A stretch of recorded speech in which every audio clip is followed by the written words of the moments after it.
My brother is doing some yard work and he asked me what the best knot is to tie off a bundle of dead twig branches. The first option I gave him was just okay. The second option worked well, but it was a little difficult to do. The third option he liked, and that's what he's sticking with. Let me show you. All right. My brother has a whole bunch of branches that he's cutting off a tall bush. And he's starting by taking his cord and he's laying it down across the sidewalk, and then he places his branches right on top, okay? But his first branch he uses as an anchor point. So let me show you how I would tie off to a branch. I would go underneath, and then I'd go from the back, over the top, and then back through that window down below. And what we've done is tied a figure-8 knot right onto our line here. And that'll stay put no problem. It'll constrict around our branch. Okay. He takes his bundle and he just starts wrapping it up.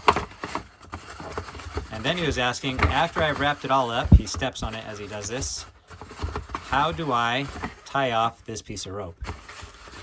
And initially what he was doing was just taking a piece of one of the strands and he was tying off half hitches. Okay. So there's one. And then he'd go through and he would do this like 4 or 5 times. The only problem is this slips right along the rope. So here's the first option I gave him as he was FaceTiming me. Now eventually as he was wrapping around, he would come to a branch that had a twig sticking out at like 90 degrees. So just imagine you've gone around your bundle multiple times and now you've come up to a little twig like this. What we'll do is take our end of our rope, go around once, go underneath, and then come back to the other side again. Now what that lets me do is pull on my rope, and then as I come back and it wants to undo, it'll lock down. Let me zoom in so you can see. Here's the end of my rope. I'll pull, and then it locks down. Pull, and locks down. Then you can take this side and just tie it off. Once, and then twice. Now the only problem with this is you don't know where you're gonna have a little branch that sticks out at a 90 degree or so angle. So let me show you another option. We got our first branch tied off. We'll stack up all the other ones. Now we'll start rolling them up.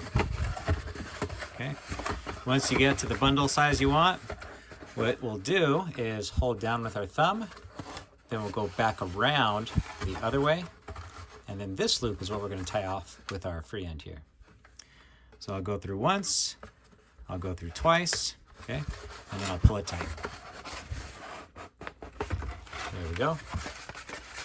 Now there's something you have to be cautious about if you're gonna try this going through the loop method. All right, the problem with this method though is if you have a giant stack of branches, it may be difficult to put your arm all the way around to try to tie this off. So here's the other option I gave him. Okay, let's tie into our first branch again. Take my end, I'll go underneath the standing part, and then I'm gonna do a figure-8 knot to tie this off. There we go. All right, now what I'm going to do is pull in a bite, and I'm going to simply tie in another overhand knot. There we go, just like that. All right, stack up my branches. I'll tie this all around. Let's go through once, twice.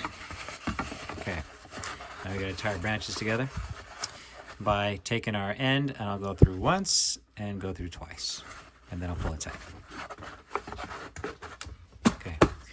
Here's the problem. When you tie this knot, it puts a whole lot of friction on your crossing points here, and that can cause your cord to snap.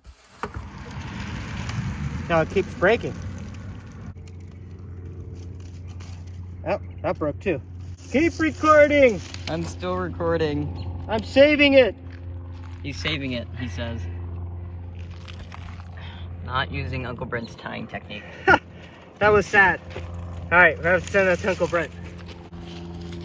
We found a fatal flaw. It keeps breaking. He called me back and he said, I've tried it twice and it keeps on snapping.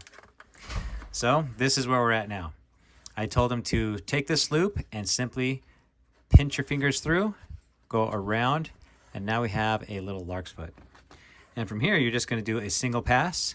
This is going to tighten down, and now I can pull it tight. There we go. Now this isn't as secure as the black wall hitches we were just using, but it'll be enough to hold the rope, and then we can go through and just tie it all off with a couple half hitches.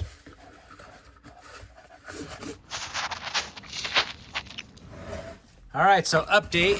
My brother said that he tried it, but he couldn't do it very easily with gloves on. So we have to find a solution. What on earth? Now you could just make the loops larger so that when you're tying in your knots, the gloves don't interfere, right?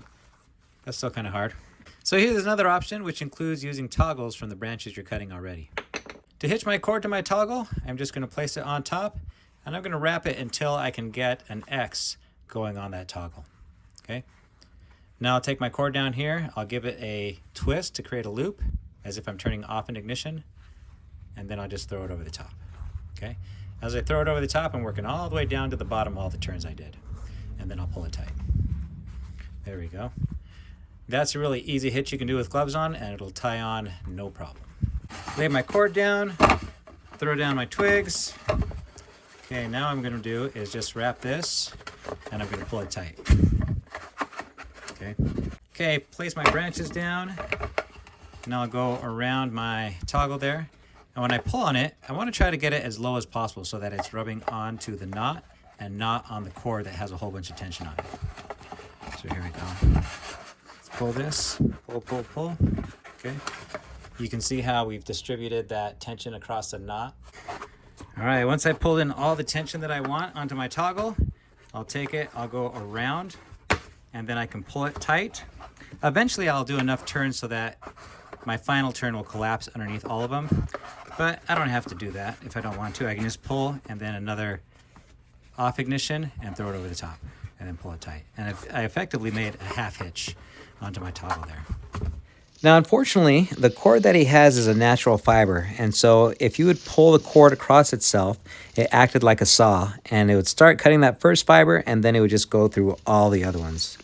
So what I ended up recommending for him was to just go around his bundle a few times, and then to prevent the cord from sawing itself off, we were just going to go around a branch itself and just tie off with a couple half hitches after he's gone around it. And for the next time he's doing some yard work where he has to bundle things up, I'm going to send him some paracord, some 275 cord, and a marlin spike. This 275 is like paracord's little brother. This stuff will not break on you like a natural fiber cord. And so you don't wear out your grip as you're pulling this as tight as you can. This is where you would take your marlin spike, wrap it over, do a marlin spike hitch, and then you have yourself a slick little handle and pull it tight. There we go. You can pick up your very own at my shop, awesomeforsale.com. We'll even tie the Turk's head knot if you'd like. Thanks for watching. And since you've stayed to the end, let me show you a better view of how to tie a marlin spike hitch. So this is going to be set up so I can pull my handle towards me. I'll take my cord, I'll twist it as if I'm turning on an ignition, and then I'll do that again, laying it right on top. We have this window with a section of cord going down the middle. I'll take my marlin spike, I'll poke it in, gather up that cord, and then poke it out. And now that'll give me my marlin spike hitch. This thing you can pull on. You just want to make sure that you're not pulling the spike into your body. So what I do is I just hold my thumb and I pull it this way, away from my body. And once you get some practice in, you can use some marlin spike to help guide everything through.